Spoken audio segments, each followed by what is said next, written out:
আপনি কি জানেন বুটকাট প্যান্ট আসলে ফ্যাশনের জন্য তৈরি হয়নি, বরং একটা ছোট সমস্যার সমাধান করতে গিয়েই জন্ম নিয়েছিল এই আইকনিক ডিজাইন। তাহলে কি ছিল সেই সমস্যা? চলুন 1 মিনিটেই জেনে নেওয়া যাক। অনেক বছর আগে 1800 সালের শেষের দিকে আমেরিকান কাউবয়রা সবসময় লেদার বুট পরতেন, কিন্তু তখনকার সাধারণ প্যান্ট বুটের উপরে ঠিকমতো বসতো না, ফলে প্যান্ট উপরে উঠে যেত। সেজন্য তাদের কাজ করতে অসুবিধা হতো। এই সমস্যার সমাধান হিসেবে প্যান্টের নিচের অংশ একটু চওড়া করে তৈরি করা হয়, যাতে সেটা খুব সহজেই বুটের উপর দিয়ে পড়ে।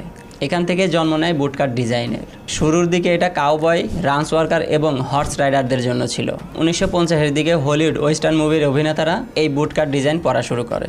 এরপর সাধারণ মানুষের কাছেও এটা অনেক জনপ্রিয় হয়ে যায়। বুটকাট প্যান্ট পছন্দ হওয়ার সবচেয়ে বড় কারণ হলো এটা কমফোর্ট, স্টাইল আর বুট বা স্নিকার্স দুটোর সাথেই খুব সহজে মানিয়ে যায়।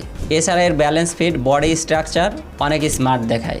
আজ বুটকাট প্যান্ট ফ্যাশন থেকে হারিয়ে যায়নি, বরং 90 দশকের স্টাইল আবার ফিরে আসায় এটা নতুন করে ট্রেন্ড হয়ে উঠেছে। আপনি কোন ডিজাইন পছন্দ করেন, বুটকাট বা আদার্স কোন মডেল পছন্দ করেন, কমেন্ট করে জানান। Save this reels and follow for more videos.